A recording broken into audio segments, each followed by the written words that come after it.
Welcome back, guys. Happy New Year.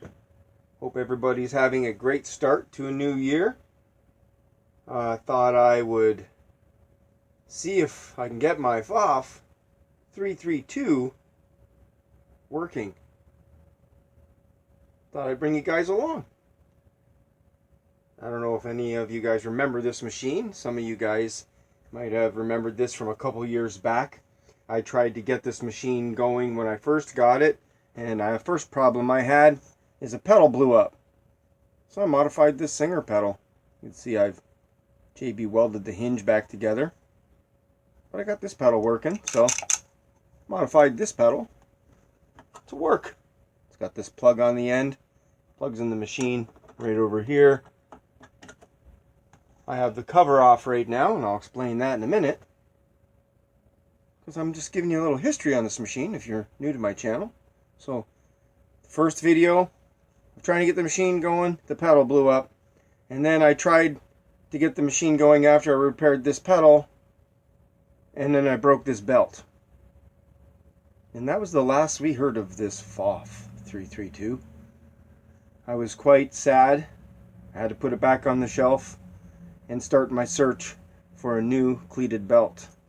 Unfortunately, I was unsuccessful. Yep. This is the one that broke 2 years ago on me. And I have not yet found a replacement. So if anyone from PFAFF is watching, you guys need to make a rubber replacement for this machine, because people still own these and love these. But anyways, enough jibber jabber about that. You can see what I did here. I took some nylon string and I wrapped it around there 3 times and then tied it in a knot, and then took a lighter and melted the ends down and stuck them to the edge here. And guess what? It's working. That's right, guys. I got it working. Well, I don't know if it's working yet. You guys come along with me and check it out. We're gonna see if I can get this machine to run a stitch using some nylon string. Here's what I used. Just some stuff you can buy at your local hardware store. I use this for a string line on jobs because it's nice and strong. Doesn't really have much stretch, so when I'm doing fences I can pull it nice and tight and keep a straight line. So it's a nice nylon rope. You can get this at your big box stores. But anyways, that's what I used. I could have done 4 wraps, maybe 5, but I figured I'd try 3 and see if it works. So I plugged in the machine, and I stepped on the pedal, and everything seemed to be moving. So I give the machine an oiling. That's why you see it apart right now. I decided to go over it and oil it again. It's been sitting on the shelf for 2 years. My poor 332. So get comfortable, guys. I'll get the machine back together here. I'm going to get this cover back on, and in the end I'll show you some photos of everything here. One of the things I really like about this machine is that convertible top. That's how easy that is. You got to service it. You don't have to unscrew anything. Open up this lid. There's cam wheel in here. There's cam wheel here. Stitch length indicator. Left, right, center for zigzag. This machine's got it all. That's why I'm excited that you guys have decided to come by and check out this machine. So, here's the broken belt. Into the box it goes. Let me get the camera set up and get the machine together. Start running some stitches.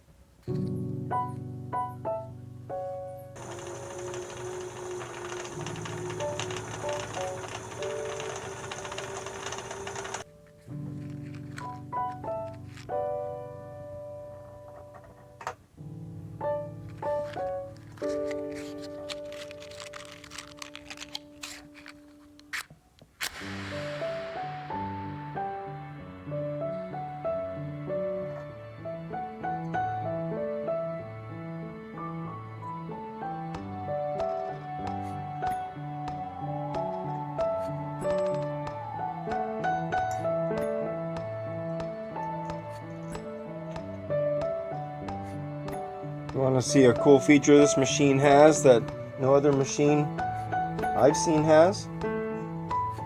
automatic needle threader. See that?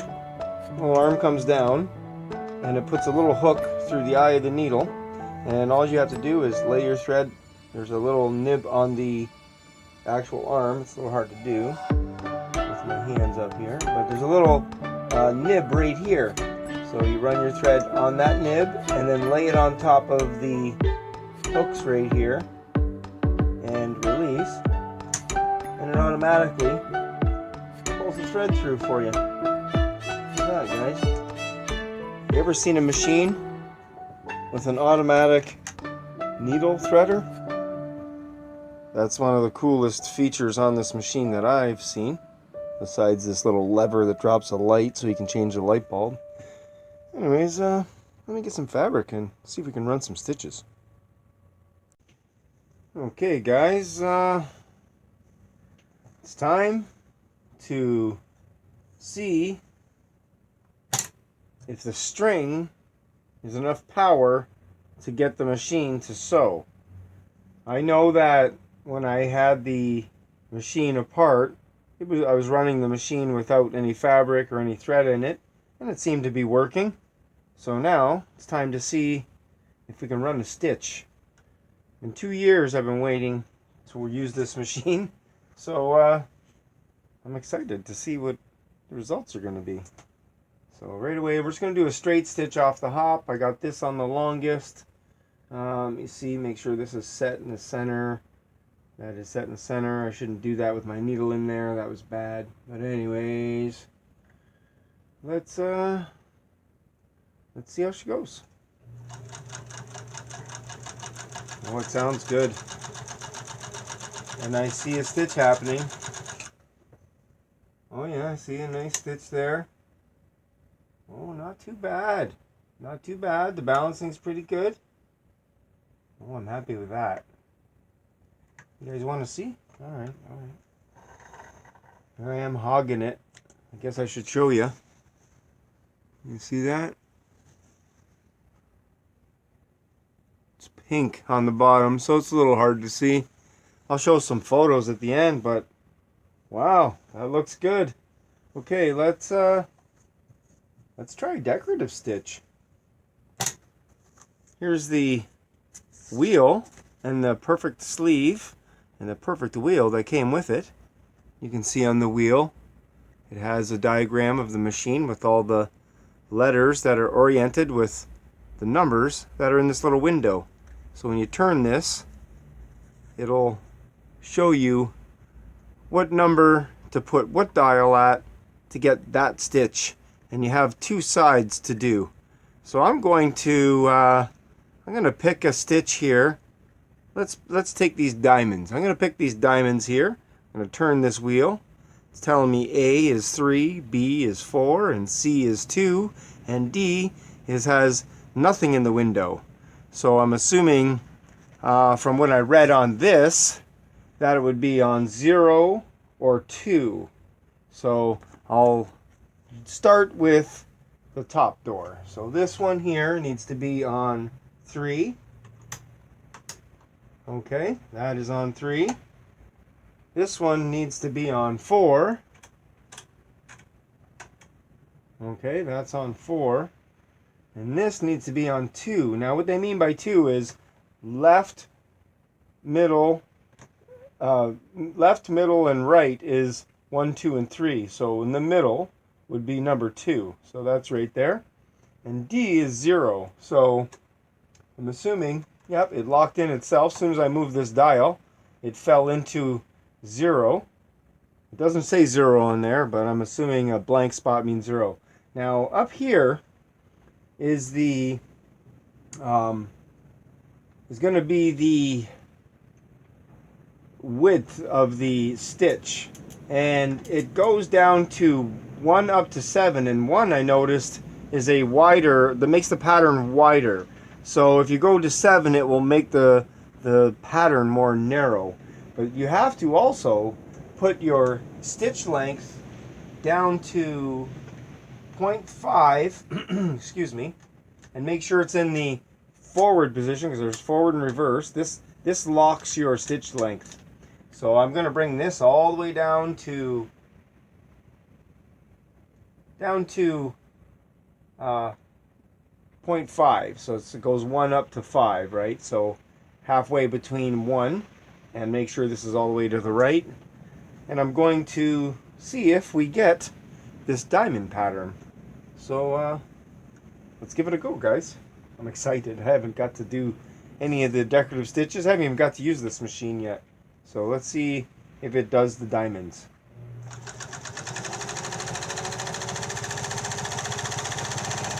It looks like it's working.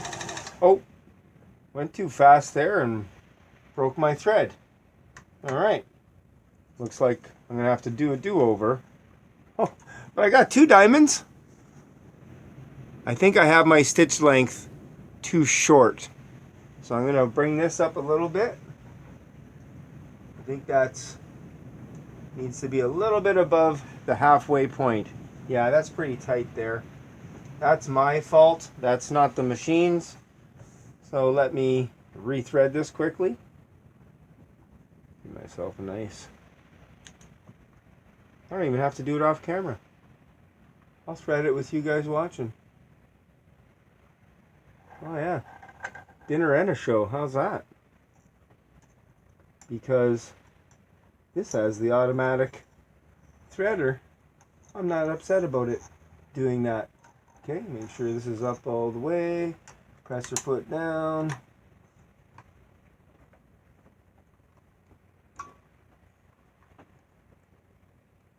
A little bit blind. Look at that. That just makes it so nice. Wasn't even frustrated. Didn't even get frustrated that I broke my thread. Look at that. Alright. Let's try that again. I see it's doing the diamonds.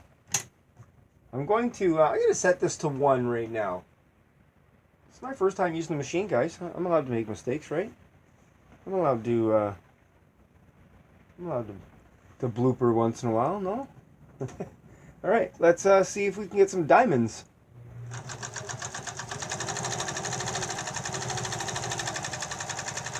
Okay, I'm going to bring this down a bit.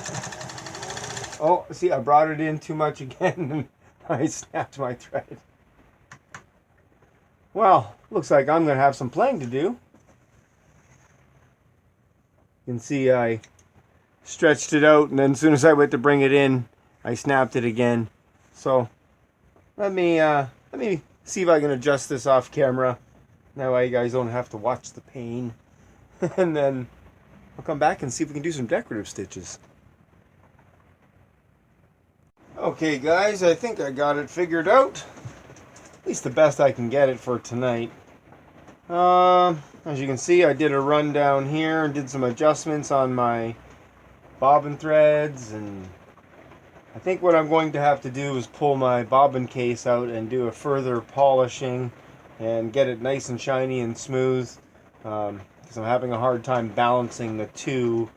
And I've done all the polishing and cleaning on the upper tension, yeah, but I think the bobbin needs a little bit more attention.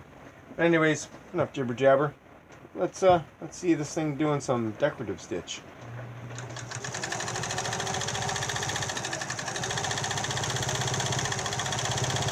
Now that speed you hear going up and down, that's not the machine, that's me. I'm not very good with the foot pedal, especially this one. This one's very sensitive. This is doing some really nice patterns there. So I got the satin stitch balanced down really nice. Let me see, now what they say about going back to 0. My needle's out of the fabric. Bring this to 0. And bring this up to full stitch. And see if that does straight stitch. Oh, no, still doing a zigzag. So, that's there, that's there. Oh, that, I forgot to set this to 0. I got my thread trapped there under the door. Let's, there we go. That's straight stitch. So to get it back to straight stitch, you got to set everything back to 0. But take a look at that. There we go. You can see I still need some balancing. It's pulling every once in a while on the bobbin side. But I'm really happy with that. That's really cool. Alright, let's try a different. I'll try one more decorative stitch, and then I'll show you guys some photos of everything. Let me see, what do we got here? I'm going to set this back down to just at the halfway point between 0 and 1. And let's see. Let's try. I'm going to try these crosses. So I'm going to set this to 1. There we go. Set that to 1. I'm going to set this back to 1. And B needs to be on 4. I feel like I'm playing bingo. B4. C needs to be on 2. That's 2 there. And D needs to be at 0 or 2. It says in the manual. That's right there. Okay. Now, that should be these little crosses we see here. Let's see what we got. Oh, I got it in reverse. Make sure it's in forward before you get going.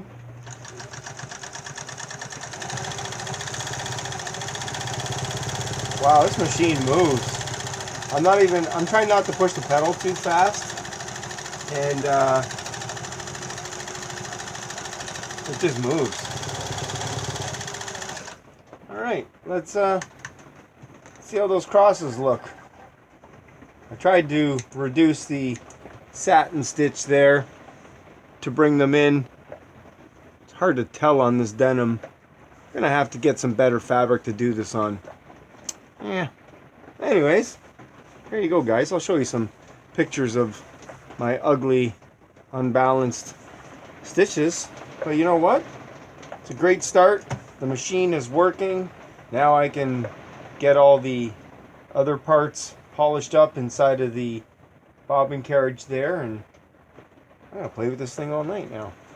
I've got something to do. Perfect. Check out all these different wheels, stitches.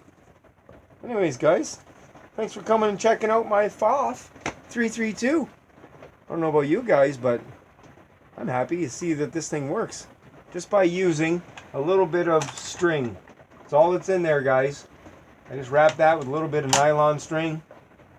Some of you guys might think it's bad. Some of you guys might think it's good. Let me know what you think. Leave it in the comments.